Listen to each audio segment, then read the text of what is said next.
I just would like to clear up a lot of stuff. There is a lot of lies out there. There is a lot of people like Tasha K and bloggers that are just, they have a portion of the truth and now they're just plugging in anything to fill in the holes and the gaps. And what's up, everyone, and welcome back to my channel. So before we even get into today's topic, make sure you like, comment, and subscribe. Definitely turn on that notification bell so you never miss when I upload. What we are going to talk about is Azriel Clary, coming forward with her YouTube series and specifically calling out Tasha K. I'm not going to play the full video. It is on YouTube. You guys can check it out. But I do have some highlights that I did want to speak about and some thoughts of my own that I did want to share with you guys. So before I go too deep into this, I do want to say that I am happy that she is coming forward. I think I said from the beginning I want to hear what she went through from her own mouth. I didn't appreciate, all of the parents being so in the forefront. I did want to hear from the victims themselves. That Azriel is home, I am definitely excited to hear what she has to say.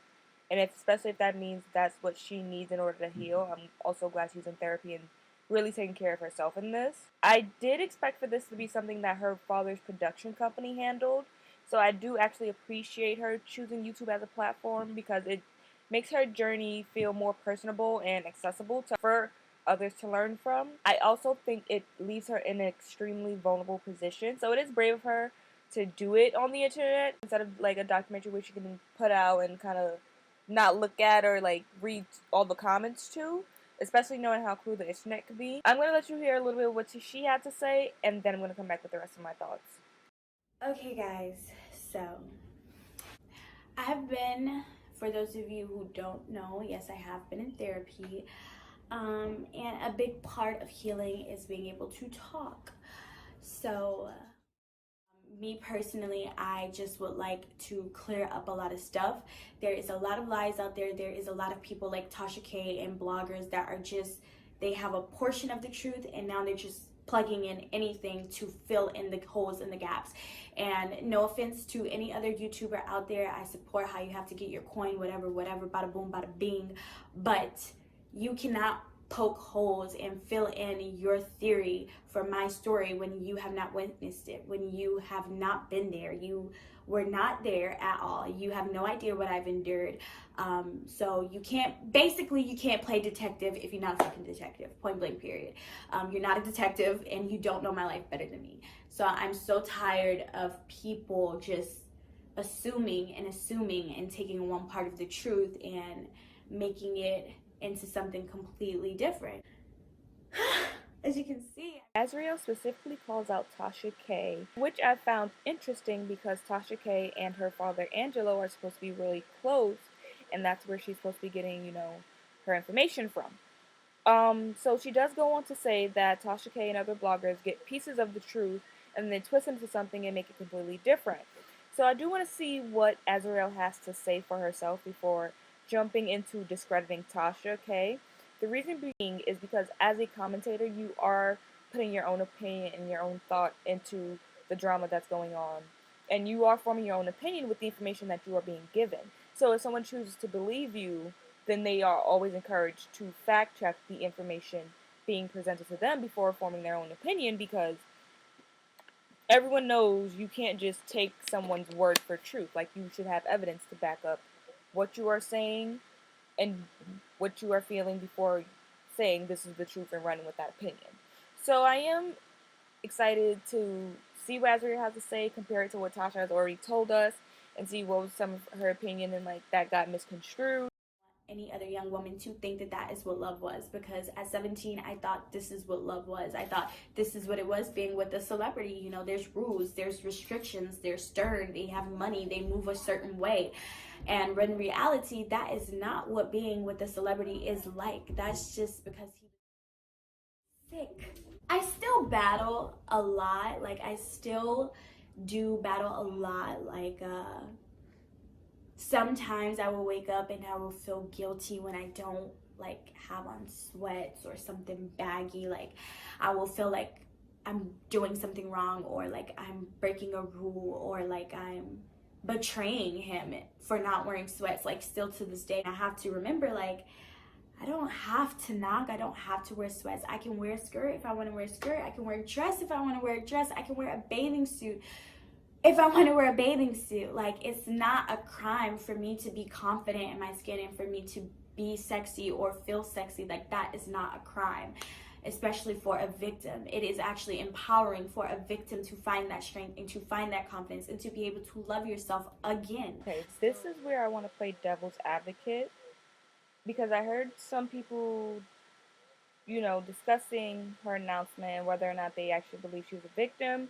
or whether she's doing this for attention. I have no personal stake in this. I am just posing questions of what came to my mind when I heard what I heard. So in the video, she mentioned that was guilty about not wearing baggy clothes and showing off her figure and feeling sexy and confident and that sort of thing.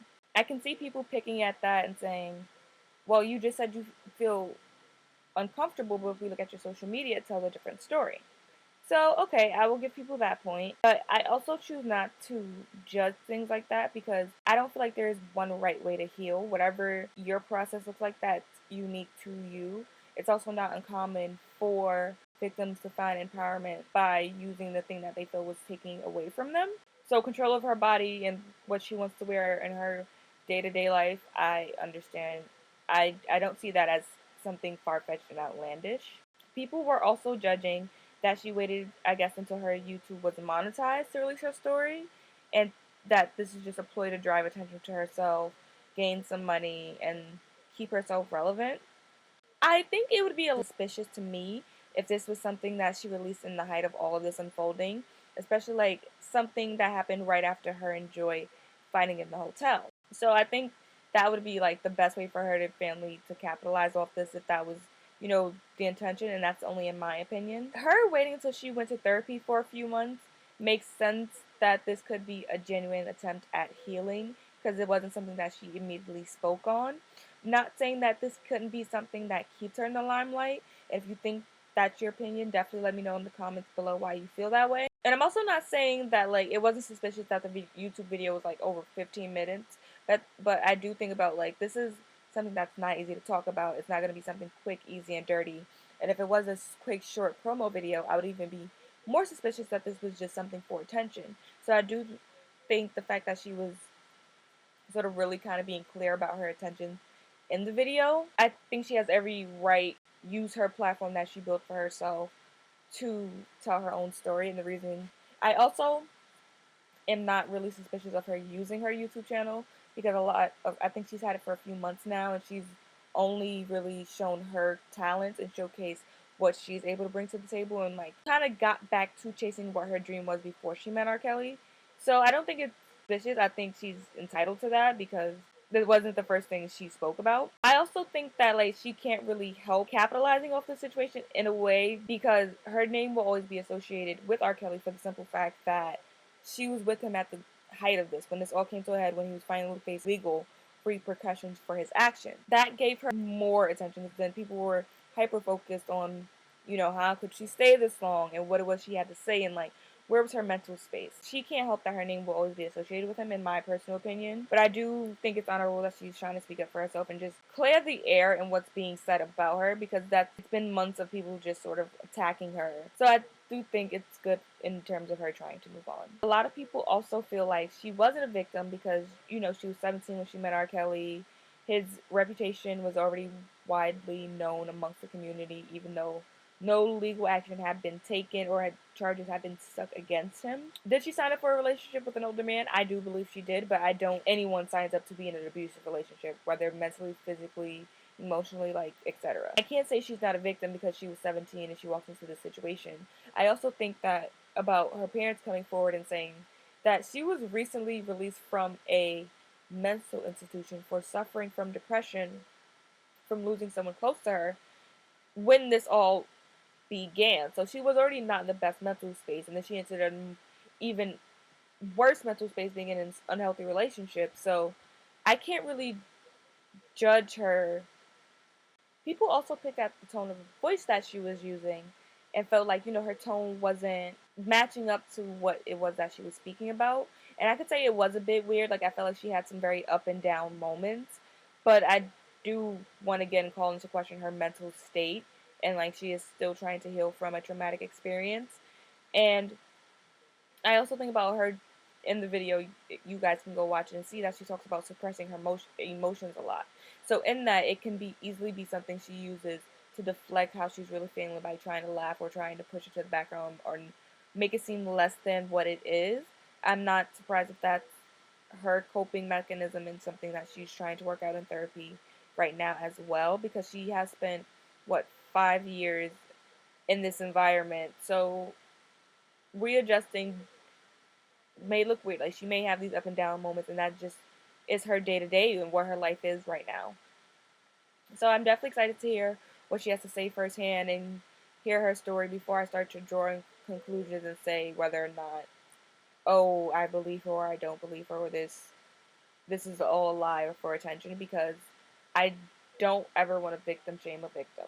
I will never tell you how to be a victim or what I think you should be doing or how you should be acting. That is completely your process and how you process emotions on your own. But I am going to form my own opinion from what I hear, because that's what any natural human being does when they hear some type of information. They form their own thoughts. So thank you guys for tuning in. I will talk to you guys next time. Be sure to like, comment, subscribe, and tell a friend to tell a friend. Bye bye.